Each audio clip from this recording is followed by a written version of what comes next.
Dominique Ameriot n'a plus de nouvelles de son fils Julien depuis bientôt 3 semaines. Reda Benchayeb a perdu ses 3 enfants et sa femme dans ce départ. Il est lui aussi désespéré. Ça nous tombe dessus d'un coup, et nos enfants ils sont déjà partis. C'est un grand choc. En 2015, on estime à 1500 le nombre de Français partis à destination des zones de djihad en Syrie et en Irak. 1500 personnes, c'est 3 fois plus qu'en janvier 2014. Pour tenter de comprendre ce phénomène, nous sommes allés à la rencontre d'Alain Rodier, ancien officier supérieur des services de renseignement français, aujourd'hui spécialiste du terrorisme et de la criminalité organisée. Il n'y a pas vraiment de portrait robot. Les hommes partent généralement avec une sorte de soif d'aventure. Le côté Mad Max de l'affaire les attire. Les femmes, elles, partent pour vivre leur foi sous le drapeau islamique, c'est-à-dire dans un État qui assure le respect de leurs croyances et de la façon dont elles veulent vivre. Et il faut savoir que les femmes vont également chercher un mari. Les deux, on retrouve une constante, eh bien, se sentent opprimés dans les sociétés d'origine. Il y a non seulement des musulmans de religion d'origine, je dirais, mais également des convertis. Les convertis veulent montrer qu'ils sont plus dignes de leur maître que les autres. Donc en réalité, ils sont quelquefois plus fanatisés. Pour convaincre les Français de partir faire le djihad, nombreuses sont les vidéos de propagande diffusées sur Internet. Pour nous, Alain Rodier les décrypte. Des images habituelles de combats dans les localités où vraiment on a l'impression de se tenir dans un jeu vidéo. Bon, un petit peu gore, alors ça c'est la spécialité de l'État islamique. Et pourquoi? Parce que ça plaît. Psychologiquement, là, ça fait penser aux films américains de violence. Donc là, on montre qu'on va faire dans la réalité ce qu'on a vu en film. C'est vraiment destiné à plaire aux jeunes qui les regardent, qui vont se les montrer en boucle. Le but de cette vidéo, c'est de dire « Rejoignez-nous pour participer à cette équipée sauvage ». Lorsqu'un Français décide de partir, il ne doit pas attirer l'attention. Il va passer par l'Espagne, l'Allemagne ou la Belgique pour ensuite se rendre en Turquie avant de rejoindre les frontières syriennes ou irakiennes grâce à des passeurs. Commence alors pour eux une vie bien différente de celle qu'on leur avait promise. Il est très difficile d'avoir les détails parce que maintenant ils se méfient. Dans le temps, on envoyait des selfies où on se mettait en scène, mais ils se sont rendus compte que ça pouvait représenter des preuves. Généralement, ils ont des positions extrêmement subalternes et beaucoup d'entre eux s'occupent de la logistique. Il est très difficile de faire revenir les jeunes qui sont là-bas parce que l'État islamique empêche leur retour. Et les seuls qui vont pouvoir s'enfuir, c'est clandestinement, au risque de leur vie. Bonjour à tous. Nous avons choisi de consacrer ce nouveau numéro de toute une histoire à Valérie et à sa fille Léa, âgée de 19 ans. Léa n'est pas avec nous sur ce plateau. Elle vit en Syrie au sein d'un groupe de djihadistes. Il y a 2 ans, elle a quitté la France et sa famille pour vivre dans ce pays en guerre. Depuis, Valérie attend son retour et se bat pour empêcher de nouveaux départs. Bonjour Valérie. Bonjour. Merci d'être avec nous cet après-midi pour cette émission singulière autour de votre combat. Vous venez de publier un livre sur le départ de votre fille. Vous étiez très proches, toutes les deux, avant qu'elle ne décide de changer de vie. Oui, on était vraiment très proches, fusionnels. Voilà, on faisait tout ensemble. Donc tout le temps. Le seul moment, je dirais, quand on... C'était quoi, une mère copine, on peut dire ça comme ça? J'étais une maman avant tout, hein, quand même. Hein. Ma fille n'avait pas le droit de faire tout, mais j'étais une maman, une copine, une confidente. J'étais, je dirais, comme elle m'avait dit une fois, j'étais sa meilleure amie. Vous parlez au passé? Ben oui, je parle au passé, puisque voilà, Léa est partie, elle avait 16 ans et demi de la maison, donc maintenant elle en a 19, et puis la jeune fille, malheureusement, qui se trouve là-bas en Syrie, je ne la connais plus. Donc elle est partie à 16 ans et demi pour rejoindre son petit ami. Oui. Vous le connaissiez, ce petit ami? Oui, j'ai souhaité le rencontrer, donc pour voir un petit peu, et c'est vrai que, voilà, le premier rendez-vous dont ma fille avait aussi en même temps, donc je lui ai proposé à ma fille de venir avec elle, donc elle était tout à fait d'accord en plus. Hein. Et voilà, ça a été pas du tout ce que j'attendais, puisque ce jeune homme, donc voilà, déjà n'a pas voulu me serrer la main, n'a pas voulu me regarder vraiment. Donc au niveau du regard, il ne me regardait pas en face, hein, je dirais. Et c'est vrai que je me suis dit, c'est quand même bizarre, ce qu'il vient pour rencontrer ma fille, donc ce qu'il veut peut-être fréquenter ma fille, et il n'essaye pas de peut-être, entre guillemets, mettre balle-maman dans sa poche. Donc déjà, il y avait un petit souci. Elle l'avait rencontré comment? Elle l'avait rencontré sur un site internet. Est-ce que vous lui avez fait part de vos réticences à propos de son petit ami? Ah oui, oui, tout de suite. Hein, quand je l'ai rencontrée, tout de suite. Hein, je lui ai dit que je voulais absolument qu'elle arrête, que je ne souhaitais pas qu'elle continue avec ce jeune homme. Elle a réagi comment? Ben, elle a très mal réagi, donc, parce qu'elle m'a dit mais je comprends pas, maman, pourquoi tu es comme ça, toi qui es très tolérante, j'aurais jamais pensé ça de toi, et donc elle est partie fâchée et s'est enfermée dans sa chambre. Vous lui aviez demandé d'arrêter de le voir? Oui, je lui ai demandé d'arrêter de le voir. Et vous pensiez qu'elle... Et je pensais qu'elle aurait obéissait. arrêté de le voir, mais non, elle n'a pas, apparemment, elle a continué à voir ce jeune homme. Et ce qui fait que, bon, pendant pas mal de mois, donc avant son départ, elle a eu une double vie. Donc, et ça, ils savent très bien le faire, hein, d'avoir on va dire, deux visages différents. Mais quand même, 2 semaines plus tard, ce jeune homme est venu vous demander la main de votre fille? Oui, tout à fait. Donc, parce que mon mari, donc, il a vu mes inquiétudes par rapport à lui. Donc, il m'a dit, bon, bah, écoute, je vais te faire venir à la maison et on va discuter ensemble. Et donc, c'est ce qui s'est passé. Donc, voilà, ils ont discuté pratiquement tous les deux, puisque moi, j'étais complètement évincée. Hein. Et donc, dès le départ, il a dit tout de suite à mon mari, voilà, je veux épouser ta fille. En plus, bon, donc mon mari lui a dit, mais Léa, elle a que 16 ans et demi, elle a d'autres choses dans sa vie, elle est en train de faire des études et elle a plein de projets. En plus, c'est vrai qu'elle avait beaucoup de projets. Hein. Et il a dit, oh, mais c'est pas grave, j'attendrai. Il a dit, bah écoute, tu attendras tant que tu voudras, mais moi, en tout cas, tu n'auras pas la main de ma fille. Et puis, bah, voilà. Il vous est apparu très religieux? Bah, il ne montrait pas spécialement. Après, je dirais, c'est parce que par rapport, bon voilà, moi, l'islam, tout ça, bon, je pense que c'est une belle religion, tout ça. Donc, de ce que je connaissais, je ne connaissais pas ce genre de garçon. Déjà, alors j'ai appris par rapport à mon travail, mais je ne connaissais pas des personnes d'origine maghrébine qui, effectivement, ne vous serrent pas la main, ne vous regardent pas dans les yeux, tout ça. Donc, j'ai découvert aussi un peu tout ça. Donc, j'étais un petit peu paumée. Et c'est qu'après, au fur et à mesure, donc j'ai commencé à en parler aussi à des personnes donc, de mon travail et qui m'ont dit, ah bah oui, mais tu sais, voilà, il y a des personnes qui ne serrent pas la main parce que tu es une femme, mais qui n'est pas donc de la famille, des choses comme ça. Et là, je me suis dit, c'est quand même bizarre, parce que moi, les personnes que j'ai connues n'ont jamais été effectivement comme ça. Et donc, je pense que oui, effectivement, il était déjà bien radicalisé. Et ça aussi, il y a beaucoup de choses qu'on a su après coup, hein, quand même. Donc, après cette demande en mariage, vous avez réagi comment? Vous avez continué à lui interdire de le voir? Ah oui, de toute manière, moi j'ai dit à ma fille, maintenant c'est terminé, c'est catégorique. Déjà, il ne remettra pas un pied donc ici. Et un samedi, je lui dis, maintenant c'est catégorique. Tu arrêtes de voir ce garçon, donc tu lui envoies un message tout de suite. Ce qu'elle a fait devant moi, mais sauf qu'après, j'ai su qu'elle continuait toujours à le voir. Et qu'elle avait un autre portable, qu'il lui avait acheté un autre portable. Vous avez noté des changements dans son comportement à elle? Alors des changements plus vers la fin, je dirais, quelques jours avant son départ. Donc elle a commencé à s'habiller avec des pulls, alors parce qu'elle s'habillait toujours des petits trucs moulants, petits blousons, des leggings, des choses comme ça. Et là, vers 2-3 jours avant la fin, avant son départ, elle a commencé à mettre des affaires, des vêtements amples. Elle ne voulait plus se maquiller. Alors je lui demandais, je lui dis, bah, tu te maquilles plus? Elle m'a dit, oh, bah non, je suis en train de faire respirer ma peau, tout ça. Parce que, bon, en plus, elle se maquillait pas énormément.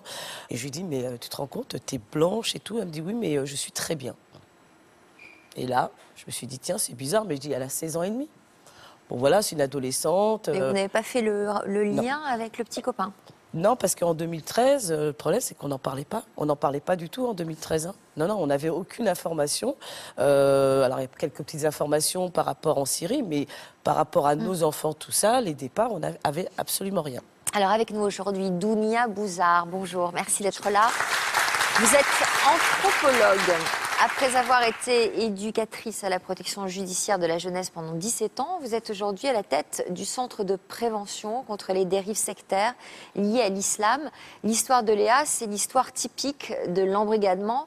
Concrètement, à quel moment les parents doivent-ils s'alerter, s'inquiéter? Alors, c'est une histoire typique depuis 2014, 2013-2014. C'est-à-dire que justement, avant les Léa, n'étaient pas touchés par le discours djihadiste, puisqu'il touchait d'abord des jeunes qui avaient des problèmes familiaux, Mohamed Merah, les frères Kouachi, qui n'avaient pas d'espoir social, qui avaient grandi dans des zones où tout le monde est au chômage. Et les premiers cas qu'on a eus en 2013, où personne n'en parlait, où on ne savait pas que ça pouvait toucher n'importe qui, un jeune qui a une famille qui l'aime, qui a un espoir social, qui peut être très bon en classe, c'était nouveau.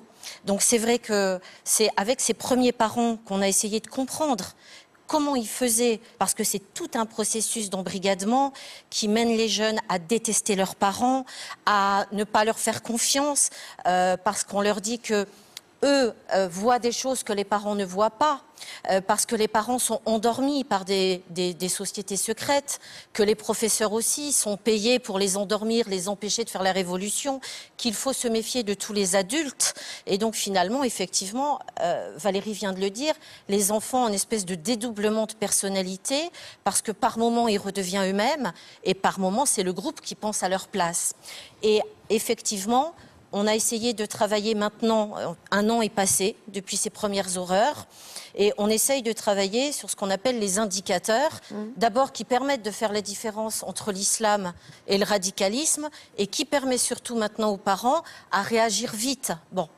Les indicateurs, c'est surtout des ruptures. C'est-à-dire que maintenant, on fait très attention. Un enfant qui commence à plus voir ses anciens amis en disant « j'ai rien à leur dire, je me sens très différent, on n'est pas dans le même monde », on va s'alerter. On ne va pas dire « il est radicalisé ». On s'alerte, c'est un indicateur, un indice. Un enfant qui commence à dire « l'école ne m'intéresse pas, on nous raconte que des bêtises, on nous empêche de poser des questions, les profs, ils sont tous pareils », on va faire attention. Mais c'est difficile parce qu'à l'adolescence, tous les enfants cherchent un prétexte pour remettre leur professeur en cause. Donc c'est pas simple. Le troisième niveau d'indicateur, c'est quand l'enfant commence à arrêter toutes ses activités de loisirs. Donc ça a été dit, c'est-à-dire elle va plus écouter de musique, elle va plus vouloir de mixité du tout, elle va plus vouloir faire de la peinture, elle va dire que le diable est partout. Ça, ils le font exprès aussi. C'est pas religieux, ils le font exprès, ils le font passer pour de la religion, mais en fait, ils veulent enlever le jeune des animateurs, des MJC, de ceux qui pourraient les mettre dans la société. Et le quatrième niveau, c'est les parents. Ils leur disent, voilà, c'est même pas la peine de parler à tes parents, parce que de toute façon, eux, ils sont endormis ou ils sont achetés, c'est pour ça qu'ils ont du travail. Donc, ils vont les monter contre leurs parents. Et évidemment, il faut que les parents aient confiance et appellent avant la rupture familiale. Alors, on fait quoi, donc, justement, quand on commence à constater quelques-unes de ces ruptures? On appelle qui? Comment? On s'y prend? Qu'est-ce qu'on fait? Alors, depuis la mobilisation des premiers parents, dont Valérie fait partie, qui ont ameuté tout le monde, évidemment, le gouvernement a mis en place ce qu'ils appellent un numéro vert, qui est tenu par le service de l'UCLAT, la police. Et ce service appelle les préfectures qui sont chargées d'essayer d'aider les parents sur place dans chaque département. Et évidemment, il y a des éducateurs, des psychologues qui vont essayer d'entourer le jeune, de lui redonner confiance dans les adultes, qui vont essayer de voir s'il y a un réseau autour. Est-ce que c'est un réseau physique comme Léa ? Parce que Léa, elle avait une emprise amoureuse, elle avait un petit copain physique en plus du reste. Des fois, c'est une amie, des fois, c'est un groupe d'amis, de nouveaux amis, comme ils appellent ça, par Internet. Ce que j'appelle une tribu numérique, moi. Tout ça, des fois, c'est virtuel, des fois, c'est des vraies personnes. Donc, ils vont essayer de faire cette enquête-là. Et puis, ils vont essayer de montrer aux jeunes, tout le nœud maintenant de la problématique, c'est que tous les professionnels vont essayer de montrer aux jeunes la vérité de Daesh. C'est-à-dire que quand, par exemple, quelqu'un veut amener une jeune fille là-bas, il ne va pas lui dire « c'est un monde de terroristes ».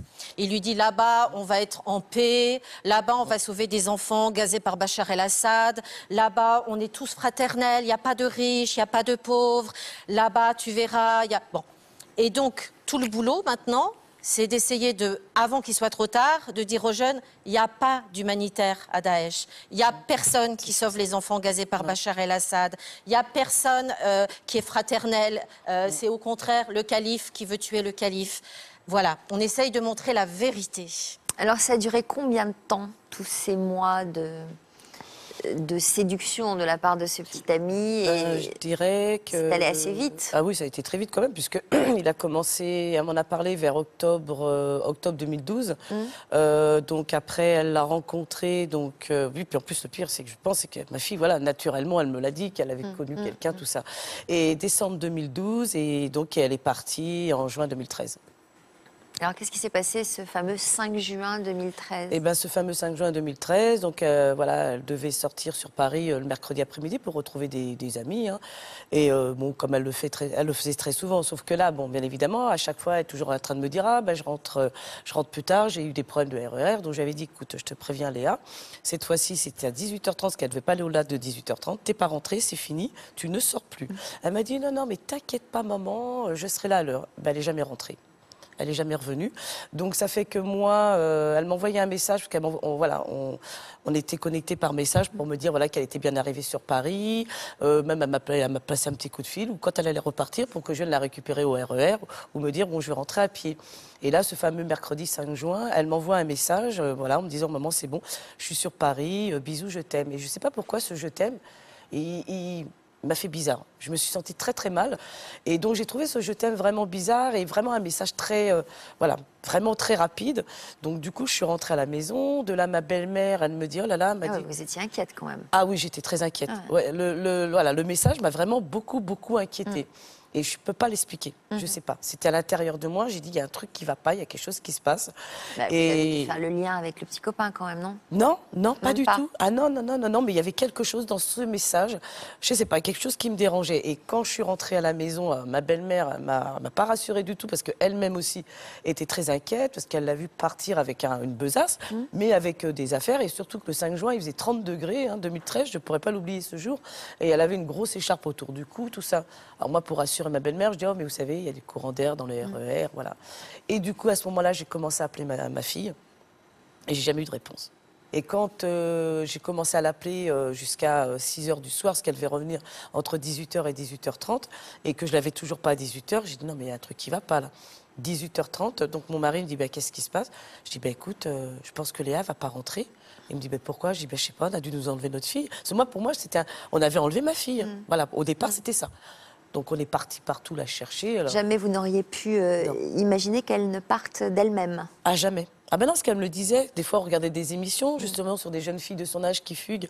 Elle me disait, oh là là, mais elles ont un courage, moi je pourrais jamais faire ça. C'est pour ça que je dis bien, hein, elle aurait été toute seule, elle ne serait jamais partie. Donc il a fait... Il l'a manipulée. Ah, il l'a complètement manipulée, elle était vraiment sous son emprise et jusqu'au bout. Et comme disait effectivement Dounia, effectivement après il y a aussi le fait de faire la rupture avec la famille. Et je pense qu'il a été compliqué pour lui, c'est de faire la rupture avec moi. Donc c'est pour ça aussi, quelque part, il a dû se dire... La mère, elle laissera jamais partir sa fille parce que voilà, j'étais comme un animal qui perd son enfant. Donc j'avais l'impression de flairer tout le temps quelque chose qui allait pas. Donc ça me... et je pense que c'est là, il a dû se dire bon allez hop, faut que je te sorte de là. Donc là, vous avez dû être super inquiète. Vous n'avez pas dormi de la nuit? Ah, je sais pas, j'ai fait des nuits maintenant. Vous êtes mise à enquêter. Qu'est-ce que vous avez découvert? Eh bien, écoutez, ce que j'ai découvert après, j'ai commencé à enquêter sur les amis qu'elle avait. Donc d'où aussi les parents, hein, parce que malheureusement maintenant souvent les parents n'ont pas les numéros de portable des amis de leurs enfants ou quoi que ce soit, mais c'est hyper important aussi, où elle travaillait tout ça. Donc j'ai commencé à faire mon enquête et là je suis restée mais bloquée. C'est-à-dire vous avez appris quoi? Ah mais j'ai appris qu'elle venait travailler avec lui. Il l'accompagnait tous les jours pendant son stage, quand elle était en stage, qu'elle venait en burqa, qu'elle était convertie, qu'elle était mariée, puisqu'elle a même montré sa bague de mariage, et qu'elle avait changé de prénom. Voilà. Et donc j'ai appris tout ça en quelques jours. Et ses copines, elles s'étaient inquiétées aussi, j'imagine? Ah ben là, une de ses copines, oui, une de ses... Et elle a jamais eu envie de vous en parler? Ben non, parce qu'elle s'était dit, ce que je lui en ai parlé, après je lui dis mais pourquoi tu m'en as pas parlé? Et elle m'a dit oui, mais je pensais que ça allait lui passer, que c'était juste un passage. Mais je dis non, mais elle est tombée sur un, comment dire, je ne vais pas dire un pervers, mais elle est tombée sur quelqu'un qui... Bah, ça ressemble un peu à ça, quand même. Voilà, oui, voilà. Dounia, vous avez accompagné près de 500 familles qui ont fait face au départ de leur enfant, près de 500 mères, comme Valérie. Vous êtes surprise par le fait que Valérie n'ait rien vu venir ou au contraire, c'est ce qui se passe tout le temps? Non, ils ont justement affiné leur technique d'embrigadement de façon à ce que les parents ne voient pas. Et ils ont un processus très fin pour apprendre. Et en fait, ils sont très malins. Ils disent aux jeunes, tu vas pas faire du mal à tes parents. De toute façon, ils peuvent pas. Ils sont complètement dans un autre monde. Ils sont complètement endormis. Et toi, Dieu t'a choisi. Dieu t'a choisi pour justement te mettre plus de sensibilité. Donc la première chose aussi à savoir, c'est que concernant les filles, leur seul point commun, c'est que ce sont toutes des filles au départ très intelligentes, très sensibles et qui avaient un trait altruiste. Et cet aspect-là, ils vont le retourner en disant Dieu t'a sauvé, t'a choisi pour sauver le monde de tout Satan, de toutes les horreurs qui sont produites, et il leur montre aussi des injustices sur Terre. Et donc, qu'est-ce que tu préfères? Sauver le monde ou faire plaisir à maman? Et ils vont même jusqu'à la perversité à dire, écoute, si tu penses encore à ta mère, hein, nous on s'est infiltrés, on a des conversations de rabatteurs, si tu penses encore à ta mère, laisse tomber. C'est qu'en fait, tu n'es pas vraiment élu. Retourne dans les jupes de maman. Quelqu'un d'autre fera cette mission de régénérer le monde, puisque c'est ça qu'ils leur font croire. Et tout le processus que finalement Valérie a découvert rétroactivement, c'est un processus habituel, c'est-à-dire ils leur enlèvent leur identité. Et c'est vrai que ce n'est pas du tout un processus, pour moi, qui est lié à l'islam, mais c'est bien un processus pour couper, parce que les parents sont les premiers à sauver leurs enfants. Et d'ailleurs, je veux dire, ceux qui ont sauvé leurs enfants, ça a toujours été les parents. Ce sont les parents qui arrivent à sauver leurs enfants un jour ou l'autre, même si ça prend du temps. Alors, vous n'avez pas eu de nouvelles pendant un mois? Ça a dû être un enfer. Ah, ça a été un enfer. Ça a été un enfer. Je ne souhaite à personne. Après, j'ai su qu'effectivement, elle était vraiment partie avec lui. Et j'ai dit, mais comment je vais faire pour retrouver Vous l'avez ma su fille? quand? Je l'ai su quand... Un mois après, quand même, c'est long, non? Non, j'avais fait mon enquête et tout, hein, quand même. Hein, j'avais fait mon enquête. Donc, lui, je l'avais au téléphone parce que, voilà... Il ironisait sur cette histoire. Et donc, du coup, le garçon avec qui ma fille est partie. Comment ça, il ironisait sur cette bah histoire? oui, mais voilà, Valérie, t'as pas voulu nous laisser. Tu sais, moi, je connais plein de gens comme nous. Et ben, ils ont tout quitté pour vivre leur amour. Ils sont heureux maintenant, tout ça. Mais ta fille, c'est une très grosse hypocrite. Alors, dans ma tête, je me dis, il me prend ma fille, mais j'ai l'impression qu'il est en train de vomir sur elle quelque part. Je me dis, mais qu'est-ce qu'il est en train de me faire? Donc du coup, je suis retournée au commissariat. Et donc là, effectivement, j'ai dénoncé le fait qu'elle était partie avec ce garçon. Donc ils ont fait des recherches sur lui. Vous saviez où ils étaient? Après coup, j'ai su aussi, puisque j'ai écrit aux parents de ce garçon, parce que la police m'a donné leur adresse, donc j'ai écrit. Et donc le papa, le beau-père du moins, m'a donné toutes les coordonnées. Hein, donc voilà, je le remercie encore, parce que c'est vrai qu'il aurait pu très bien. J'ai tout donné à la police et tout ça, mais bon, voilà, ça n'a pas empêché que... Ils ne les ont pas retrouvés? Je ne sais pas s'ils ont été chercher ma fille là-bas. Je ne sais pas, je ne le saurai peut-être jamais.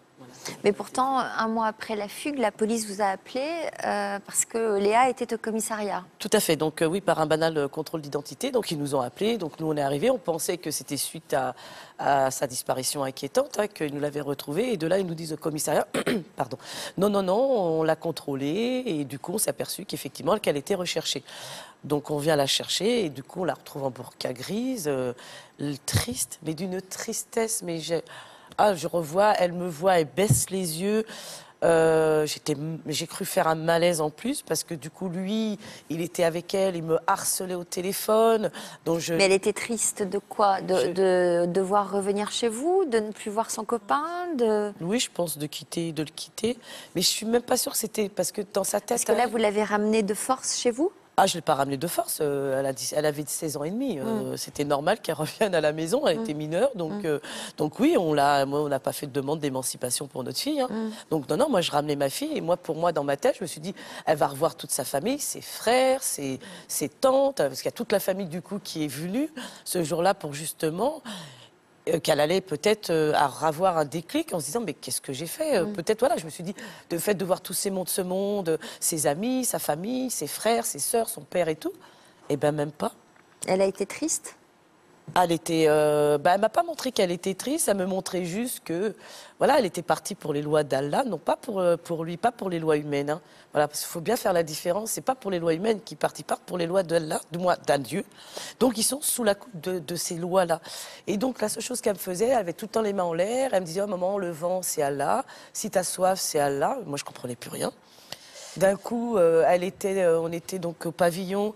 Le pavillon, il est en hauteur. Et il y a des garçons qui passent, je la vois, elle se jette par terre. Mais j'ai cru voir l'exorciste d'un coup. Je dis, mais tu fais quoi, Léa? Elle me dit, ah, mais j'ai pas le droit de me montrer. Il y a des garçons qui passent. Je dis, mais les garçons, ils te voient pas. Oui, non, mais j'ai pas le droit. Et je me suis dit, mais alors là, qu'est-ce qu'il a fait à ma fille? J'ai dit, ma parole. Après, elle n'arrêtait pas de s'arroser dans la salle de bain. Donc ça, c'est pareil, je ne connaissais pas, je ne savais pas. Donc elle se purifiait régulièrement. Donc là, j'imagine que vous ne l'avez pas lâchée à ce moment-là. Alors, je ne l'ai pas lâché du tout, mais bon, à un moment ou à un autre, il faut bien se reposer. Donc, on faisait des gardes, on va dire, à tour de rôle avec mon mari. Bon, mon mari, au bout d'un moment, il était épuisé.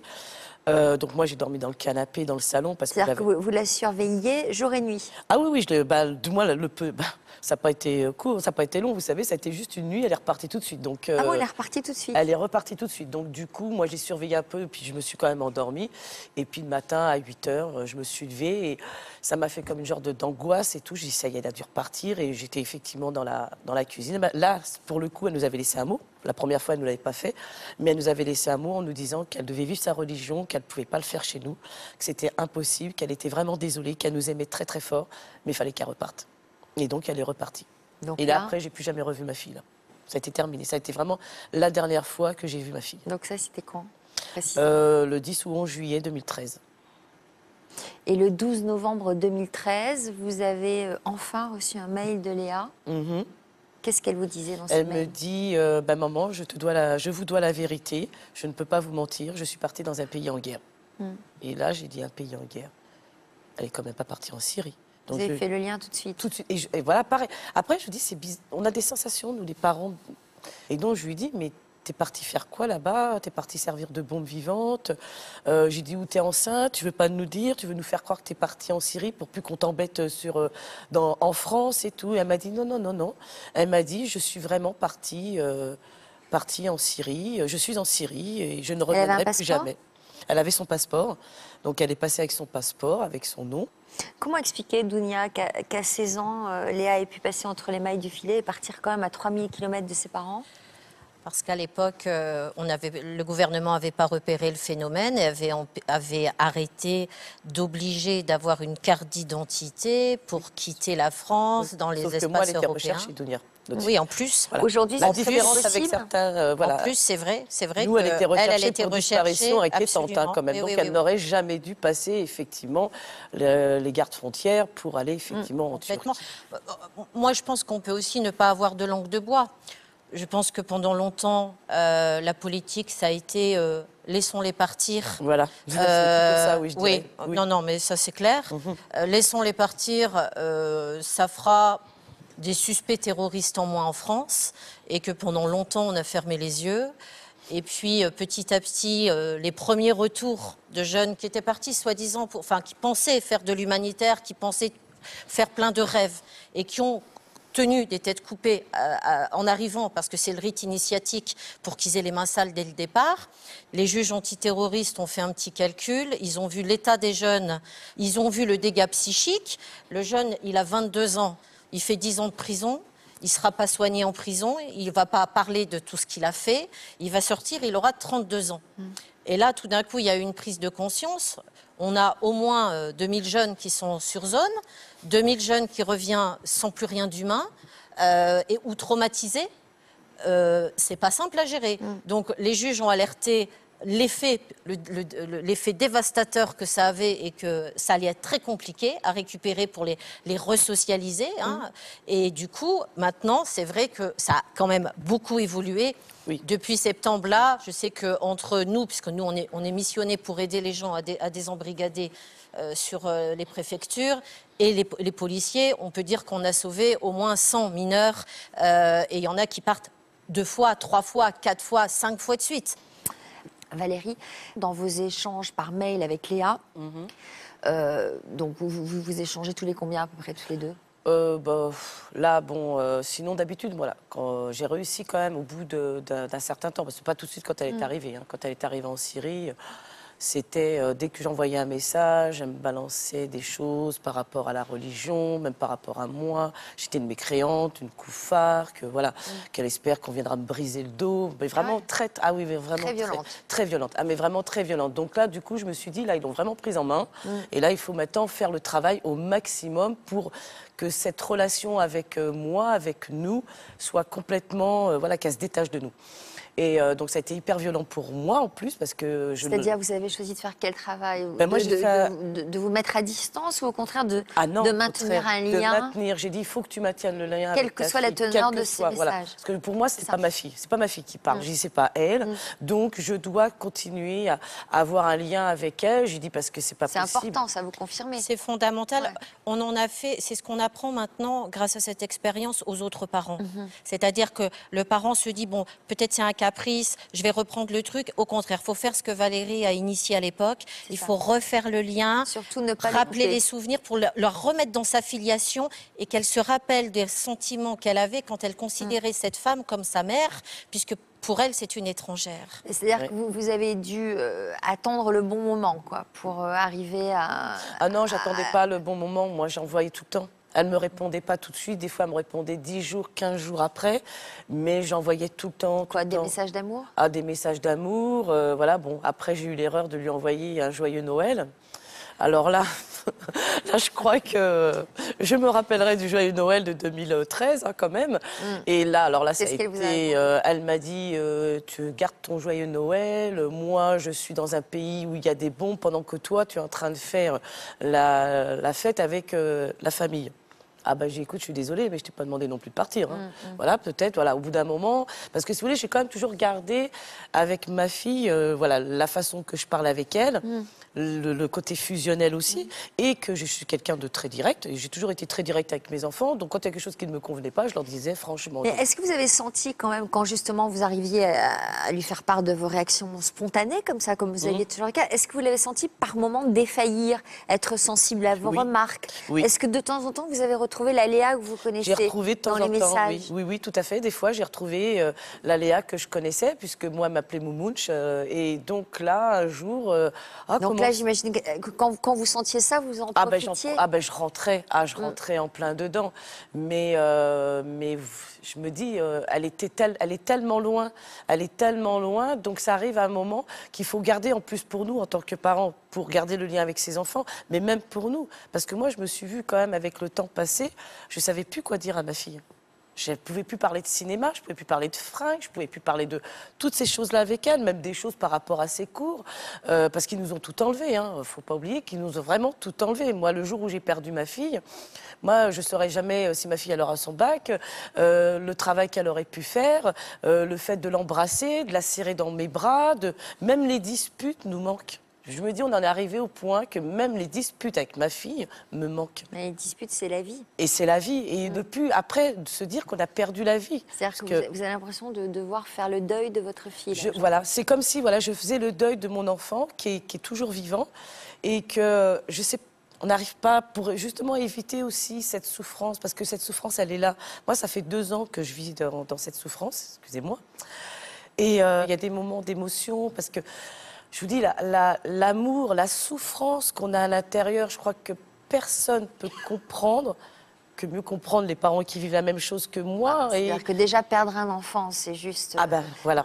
Incompréhensible, insupportable. Donc perdre un enfant dans ces conditions, en le sachant vivant, mais ailleurs. Ailleurs, et qu'on ne reverra peut-être jamais, peut-être que je ne reverrai jamais ma fille, et que la seule chose que j'ai comme souvenir, c'est quand elle avait jusqu'à ses 16 ans. Oui, mais il y a quand même un espoir. Un petit espoir, mais vous savez, voilà, on garde toujours un petit espoir. Mais voilà, moi, je fais quand même partie des personnes, justement, pour peut-être rester fort, pour pouvoir avancer, lancer des messages, il faut continuer. L'écriture de mon livre a été très importante parce que j'avais que ça, je trouvais que ça pour pouvoir sortir tout ce que j'avais et continuer à avancer. Plus les parents que j'ai côtoyés, que je côtoie toujours, me font aussi rester debout et se battre. Voilà, se battre pour garder ce courage, parce que actuellement, malheureusement, il ne nous reste que le courage. Alors, en avril 2014, votre fille vous a annoncé qu'elle était enceinte. Oui. Donc, Comment vous avez accueilli cette nouvelle? Très très mal, parce que voilà, je me suis dit, ben, ce qui je ne voulais pas arrive, parce que je faisais tout justement, j'aurais souhaité la faire sortir de là-bas avant qu'elle se retrouve enceinte, et puis ben, malheureusement, moi, je dis parce que vraiment jusqu'au bout on n'a pas eu de chance, hein, je dirais, dans toute cette histoire, et elle se retrouve effectivement enceinte, donc et elle a donné naissance à un enfant en décembre 2014. Est-ce que depuis qu'elle est maman, elle a un peu changé de comportement? Énormément rapprochée de moi. Énormément. Elle s'était rapprochée de vous? Ah oui, elle m'a même envoyé un message un jour en me disant « Maman, je suis vraiment désolée, je comprends ta souffrance. » Parce qu'elle me dit « Quand on me retire même 1 minute mon enfant, elle me dit « Je suis complètement perdue. » et Donc tout. vous avez dû vraiment avoir de l'espoir à ce moment-là? Ah ben j'avais un espoir en me disant « Peut-être enfin elle va comprendre, il faut qu'elle revienne, elle n'a rien à faire. » On a des choses à faire dans des pays, mais pas dans ces conditions-là. Donc, elle n'a rien à faire. Je lui ai dit, si tu veux faire des choses, là, en France, tu peux faire beaucoup de choses dans ton pays déjà. Et donc, voilà, moi, je me bats pour qu'elle revienne, mais qu'elle revienne avec son enfant aussi. Et là, j'ai eu un grand espoir. Donc, c'est vrai qu'on a eu des moments jusqu'au mois d'avril, mai, là, du moment où il est né, de décembre 2014 jusqu'à là. Presque 1 an, j'avais 10-15 messages par jour. J'ai joué le rôle de grand-mère à distance. Voilà, le rôle de grand-mère à distance, le rôle de maman à distance. Et à un moment, quand même, elle m'a dit, tu sais, mais... Maman, elle me dit, vous me manquez tellement. J'imagine. Donc, voilà. Et donc, c'est des choses qui sont très, très dures à vivre. Et le fait de se dire, de vouloir s'occuper de son enfant, et de pas pouvoir, et se dire qu'on ne pourra peut-être jamais, nous, par nos moyens, nos propres moyens, de la faire revenir. Et ça, je ne l'accepte pas, je ne le comprends pas. Et donc, c'est pour ça que je ferai toujours tout pour me battre, parce que je me dis, si même ma fille, elle meurt un jour, vous vous rendez compte que les parents qui ont perdu leur enfant, ils ne reverront jamais le corps de leur enfant, jamais. Et comment voulez-vous faire un deuil lorsque vous ne savez même pas si c'est vrai que votre enfant est mort, et vous ne reverrez jamais, jamais votre enfant, jamais. Parce que là-bas, effectivement, comme disait Dounia, c'est pas de l'humanitaire, c'est pas le paradis, c'est pas tout ça, c'est faux. Même s'ils meurent, on partira pas avec eux. Quoi qu'il arrive, nos enfants vont mourir, on va pas partir, on va pas se retrouver au paradis. Ils vont pas emmener, comme il dit, 70 personnes de la famille. C'est faux, c'est que du mensonge. En plus, voilà, moi, ma fille, elle fait partie des jeunes qui ne sont pas d'origine maghrébine, qui ne connaissent rien à l'islam. Et donc, elle est tombée là-dedans, dans ce côté qui est le plus mauvais. Et donc, c'est dur pour nous. C'est dur pour nous, les parents, de leur dire non, ce n'est pas ça. Ce n'est pas ça, l'islam. Et qui vous disent, mais si, c'est vous qui ne connaissez rien. Voilà, on est des menteurs. On est des menteurs. Pour eux, on ne vit que dans le mensonge. C'est eux qui vivent dans le mensonge. Alors, en préparant cette émission, nous avons eu envie d'évoquer ce qui se passe ailleurs pour d'autres femmes aux mains de Daesh. Les Yézidis et leurs femmes sont la cible des djihadistes de l'État islamique en Irak en raison de leur culte. Jinan fait partie de cette communauté et à 19 ans, elle a déjà connu l'enfer. Il y a 1 an, elle a été kidnappée et réduite en esclavage. Jinan a réussi à s'enfuir et depuis, elle témoigne. Notre équipe l'a rencontrée il y a quelques jours lors de son passage à Paris.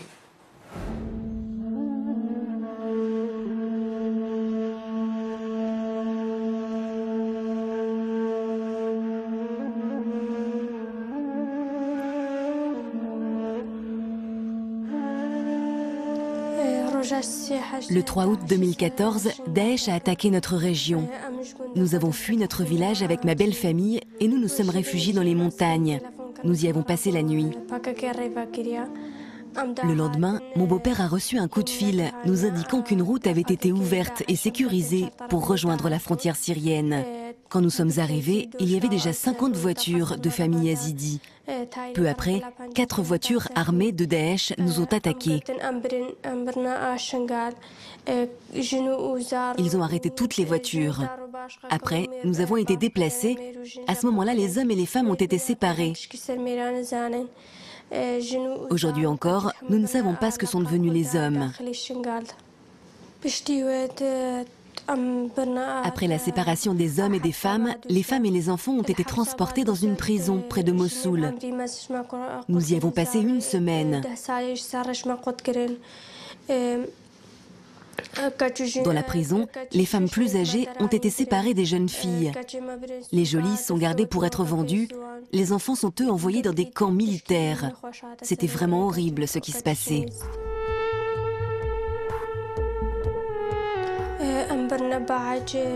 Ensuite, nous avons été emmenés dans une école. Elle était déjà pleine de femmes. Là-bas, nous étions placés dans des chambres et des hommes venaient pour acheter les filles. Les prix oscillaient entre 4 et 8 dollars. Les femmes âgées étaient choisies pour être des bonnes et les plus jeunes des esclaves. Moi, j'ai été vendue pour 8 dollars.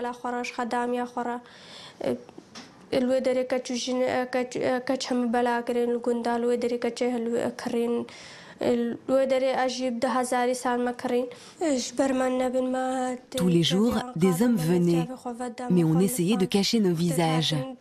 On se mettait de la cendre sur nous. On restait près des toilettes pour être repoussante. Et on essayait de porter des bébés pour passer pour des femmes mariées.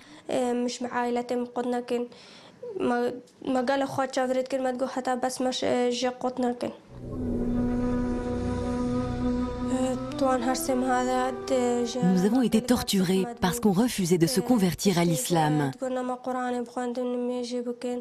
Nous étions donc frappés, enchaînés sous le soleil, et à la fin de la journée, obligés de boire de l'eau dans laquelle baignaient des souris mortes. On nous menaçait même d'être torturés avec de l'électricité. Nous étions vraiment paniqués. Nous avons fini par accepter de faire la prière et nous sommes devenus leurs bonnes. Il nous disait, vous êtes des mécréants, vous n'êtes pas sur le bon chemin. L'islam est la raison et la bonne voie à suivre.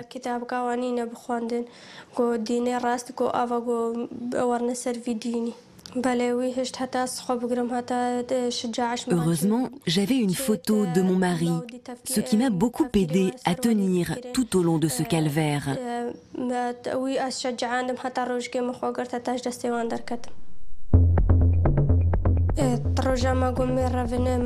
Nous avons volé un portable avec lequel nous avons pu contacter les Yazidis réfugiés dans les montagnes. Ils sont devenus nos guides. Un soir, nos 2 maîtres revenaient du front. Ils étaient très fatigués et vers minuit, quand nous avons été certaines qu'ils dormaient profondément, nous sommes sortis par la fenêtre et nous nous sommes enfuis. Nous avons marché pendant 5 heures. C'était très dangereux. Nos pieds nus étaient blessés. Il faisait froid. On entendait aussi des tirs au loin. Nous avons même été attaqués par des chiens sauvages. Mais finalement, après 5 heures de marche, nous avons rejoint une zone sûre.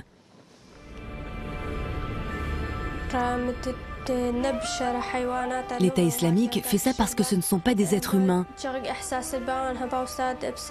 Ils décapitent les gens, ils tuent les enfants, ils kidnappent les femmes.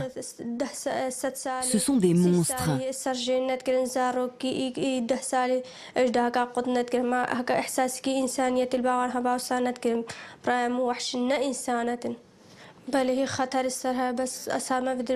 Je reste dans mon pays parce que je pense que demander l'asile n'est pas la solution. Si tous les Yazidis quittent la région, notre communauté, notre religion et notre patrimoine vont disparaître.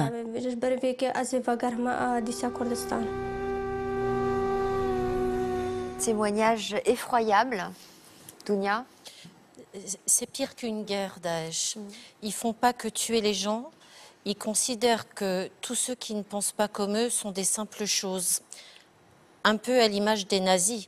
C'est-à-dire qu'ils ils coupent en morceaux les gens, ils leur font du mal, il y a de la cruauté pour se déculpabiliser parce qu'ils veulent faire croire que c'est pas des humains comme nous, ceux qui pensent pas comme eux. Et c'est vrai que le pire, ça a été avec les chrétiens et les yézidis, mais ils font pareil avec les musulmans qui ne font pas allégeance. Et c'est vrai que ce sont des monstres et que quand on arrive à les retenir avant qu'ils soient passés dans le passage à l'acte, ce qu'on essaye de faire, c'est justement de les retransformer en individus qui pensent et qui aiment et qu'ils n'aient pas peur d'aimer et que c'est tout le travail qu'on doit faire avant qu'ils aient été là-bas. Et même quand ils reviennent, il faut aussi quand même redonner un petit peu d'espoir. Il y en a qui s'échappent parce qu'ils s'aperçoivent des monstruosités, Mais pour s'apercevoir des monstruosités, il faut les voir. Ben oui. Et des fois, les femmes ne voient pas. Elles ne le voient pas, elles. Ben Elles non, elles sont voient- enfermées. Elles sont enfermées. Donc, c'est les hommes qui leur racontent ce qu'ils veulent. On a tué les soldats de Bachar qui avaient tué des enfants. Voilà. Donc, mais celles qui voient, parce qu'un jour, elles voient. Quand elles voient, elles s'échappent. Et on a beaucoup de jeunes femmes qui sont rentrées, qui maintenant sont engagées avec nous et qui aident les autres à ne pas tomber et qui sont complètement réhumanisées et qui vont faire la chaîne de l'amour contre la chaîne de la mort. Alors, nous allons découvrir à présent le témoignage de Fouad, que vous connaissez bien, Valérie. Bonjour Fouad. Bonjour. Je souligne votre courage, le courage d'être présent ici sur notre plateau, puisque vous faites l'objet de menaces, de même que vous, Dounia. Voilà, vous vivez en étant menacée en permanence. Pourquoi, Fouad, avez-vous bravé ces menaces et avez-vous le courage de témoigner aujourd'hui? C'est en écoutant Marie-Agnès. Elle avait dit qu'on n'a pas le droit de rien dire, de ne pas témoigner. Et de toute façon, on est obligé de témoigner pour que les parents font attention à leurs enfants. Et que c'est un combat qu'on va gagner. Malheureusement, je n'ai pas réussi à sauver ma petite sœur. Mais si on arrive à sauver d'autres enfants, d'autres garçons, ça sera quand même une bataille de gagner. Alors, il y aurait une centaine de femmes en Syrie, et parmi elles, il y a donc votre petite sœur de 17 ans. Votre vie a basculé le jour où elle n'est pas rentrée à la maison. Et comme Valérie, vous vous êtes rendu compte qu'elle avait un deuxième numéro de portable, une autre vie, un deuxième compte Facebook, d'autres vêtements, une deuxième vie que vous ignoriez totalement. Comment vous avez eu la confirmation qu'elle était en Syrie? Ma sœur a disparu le 23 janvier 2014. Elle était partie au lycée, mais elle n'est jamais revenue à la maison. On s'est inquiété. Vous avez pensé à quoi? Qu'elle s'est fait kidnapper. Ou bien elle s'est fait violer par un pervers puis l'a abandonnée dans un chemin ou bien dans une campagne. Vous aviez quel lien avec elle? Dans notre famille, on est très fusionnel. On est très proches. Toute la famille. Et puis en plus, Nora, c'était ma sœur préférée. C'est ma petite chouchoute. Alors vous êtes issu d'une famille musulmane, pratiquante. Hein. Vous aviez l'habitude de parler de religion avec votre sœur? Mes parents ont toujours laissé la liberté aux enfants. Car pour mon père, il dit que pour être un bon musulman, il faut avoir la volonté et puis il faut que ça vienne de soi. Il ne faut pas que ça soit être imposé. Elle voulait faire quoi, elle, dans la vie? Au début, elle voulait être infirmière, ensuite elle voulait être médecin. Donc au service des autres? Ouais, dans l'humanitaire. Elle trouvait anormal d'aller chez le médecin puis de le payer. Donc la proie idéale.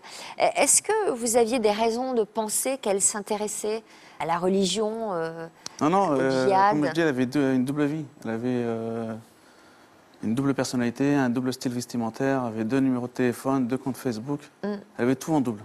Comment vous avez réagi quand vous avez appris ça? On se disait, est-ce que c'est bien Nora qu'on a connue depuis toute petite? Et puis après, on s'est posé des questions sur l'éducation qu'on a eue envers Nora. Et puis on a toujours réfléchi, on a dit, on a peut-être fait des erreurs. C'est normal. Mais on n'a trouvé rien. On a toujours été proche d'elle, on a toujours été fusionnels. Elle a toujours eu ce qu'elle voulait. Vous avez su qu'elle était où? En Syrie. Vous aviez des contacts avec votre sœur? Non, elle a disparu le jeudi 23 et puis elle nous a contactés sur Facebook le dimanche. Le dimanche suivant. Oui. En vous disant quoi? Quand elle était arrivée en Syrie, qu'elle est heureuse. Et puis c'était l'euphorie totale.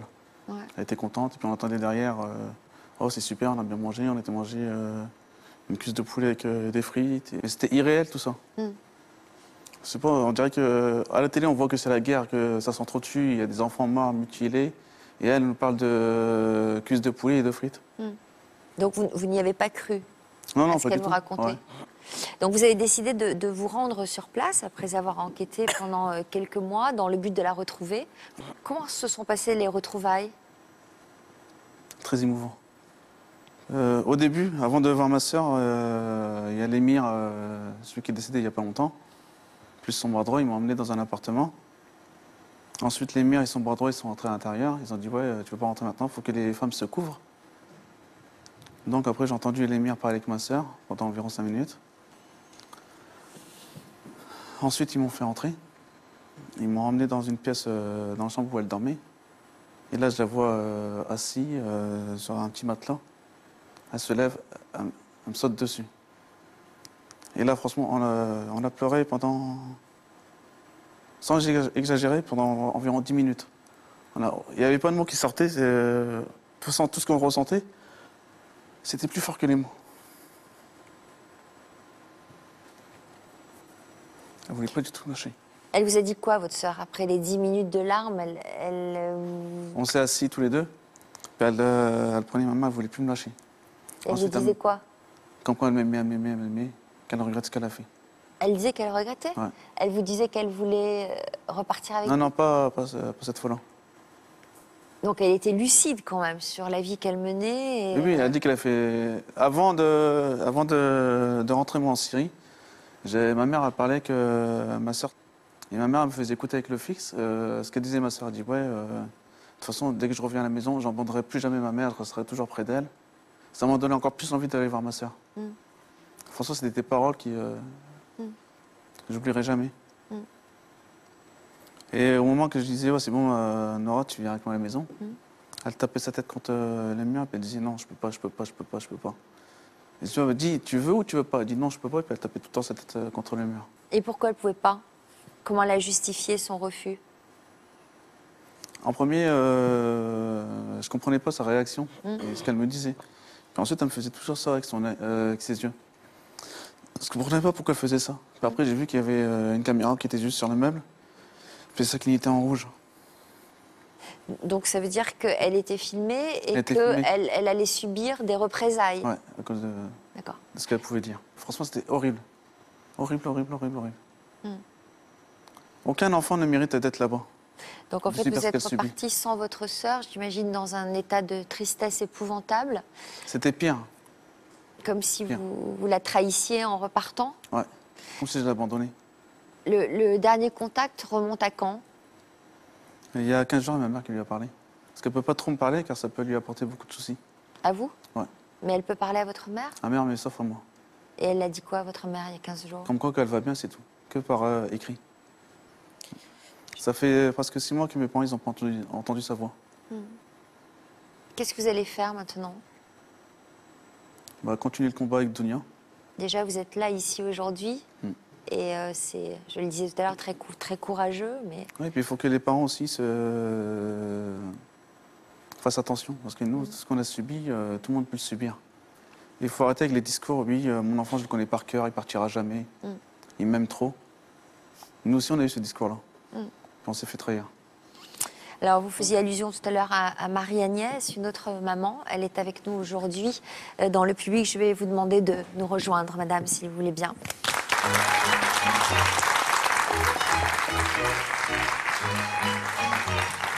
Nous avions déjà reçu sur notre plateau il y a quelques mois. Prenez place. Bonjour. Que pensez-vous du témoignage de Valérie et de Fouad? Des témoignages que je connais, que j'ai vécu, je comprends. Je comprends ce qu'ils vivent. Parce que pour moi, c'est terminé. J'ai plus l'espoir. Il faut toujours qu'ils gardent l'espoir. Vous étiez venu nous parler de votre fils, Pierre, qui lui a trouvé la mort là-bas. C'est un attentat suicide. Alors, avant de partir faire le djihad, il venait d'entrer à la fac pour devenir éducateur sportif.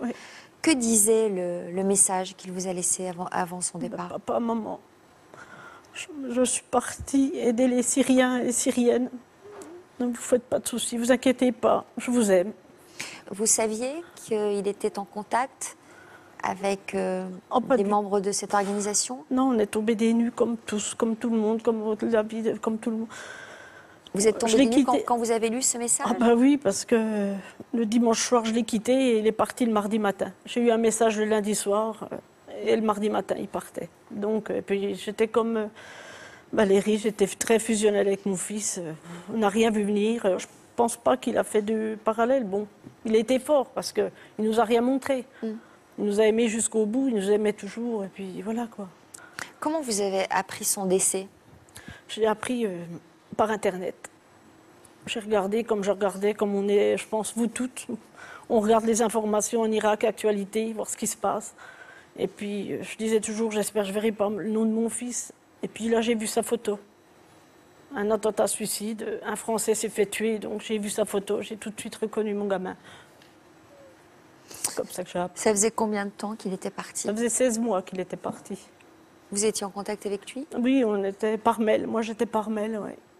Il vous écrivait tous les combien? Oh, toutes les 3 semaines. Oui, toutes les 3 semaines. Vous tentiez de le convaincre de On revenir? essayait, je lui disais, parce que j'essayais de pas trop... Parce qu'on sentait quand c'était lui qui répondait ou pas, parce qu'on savait très bien qu'il y avait des intermédiaires. Et puis je lui disais toujours, tu sais que j'irai au bout du monde pour toi. Si tu as besoin, je suis là, tu sais que je suis là, que je t'aime. Voilà, on a fait que des mots. Même lui, de temps en temps, il mettait, vous inquiétez pas, je vous aime toujours. Je vous inquiétez pas, je vous aime. Mais je savais très bien qu'il fallait s'inquiéter. On savait quand c'était lui ou pas lui, mais il avait très peu de messages que c'était lui. Parce qu'il y avait des mots entre nous, quoi, on se comprenait. Mais c'est vrai que c'est pas facile une fois qu'ils sont partis. Tant qu'il y avait de la vie, il m'envoyait un mail, j'avais de l'espoir, quoi.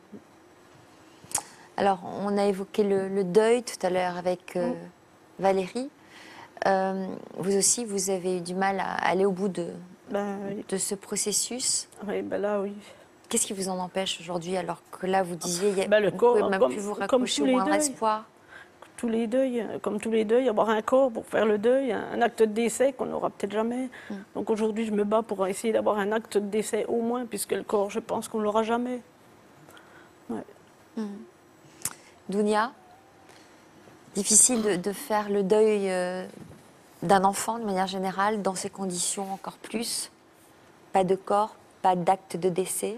Les parents reçoivent un acte d'éloignement. Enfin bon, un papier qui veut dire votre enfant est éloigné provisoirement, c'est une horreur. Valérie, concrètement, comment vous menez ce combat? Mon combat, maintenant, je l'ai mené. J'ai créé ma propre association donc en 2014.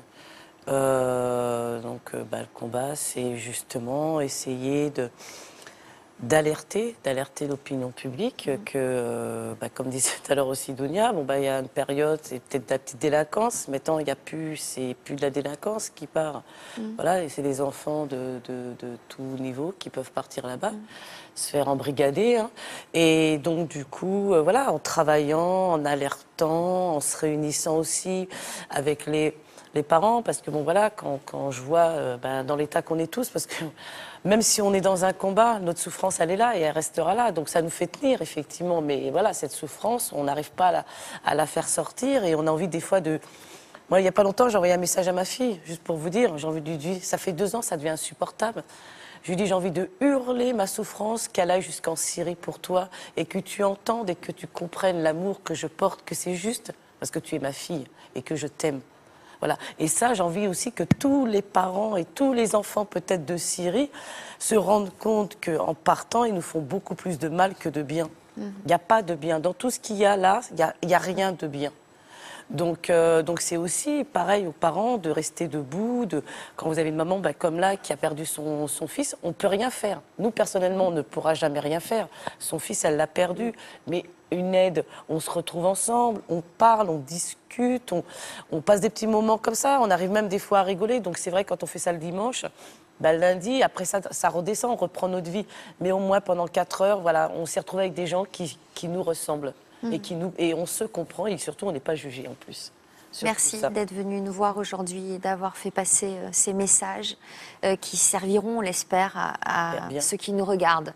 Dounia, merci. Je rappelle que vous avez publié un livre, Comment sortir de l'emprise djihadiste. Vous allez également bientôt sortir un nouvel ouvrage qui s'appellera La vie après Daesh. Ce sera pour le mois d'octobre.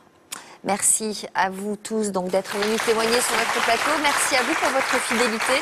N'oubliez pas la rubrique Toute une histoire dans Version Fémina ce week-end. Et pour l'heure, on se retrouve tout de suite avec un nouveau numéro de l'Histoire continue. Nous aurons le plaisir de retrouver Karim et Angélique. À tout de suite. Merci.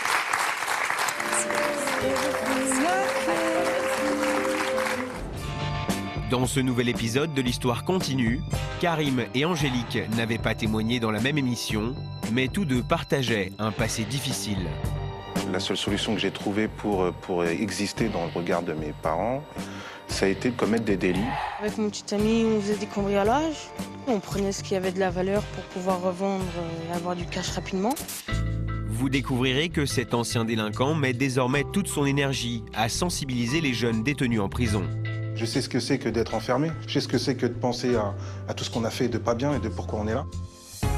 Angélique, elle, a aujourd'hui trouvé son salut dans les bonnes choses de la vie.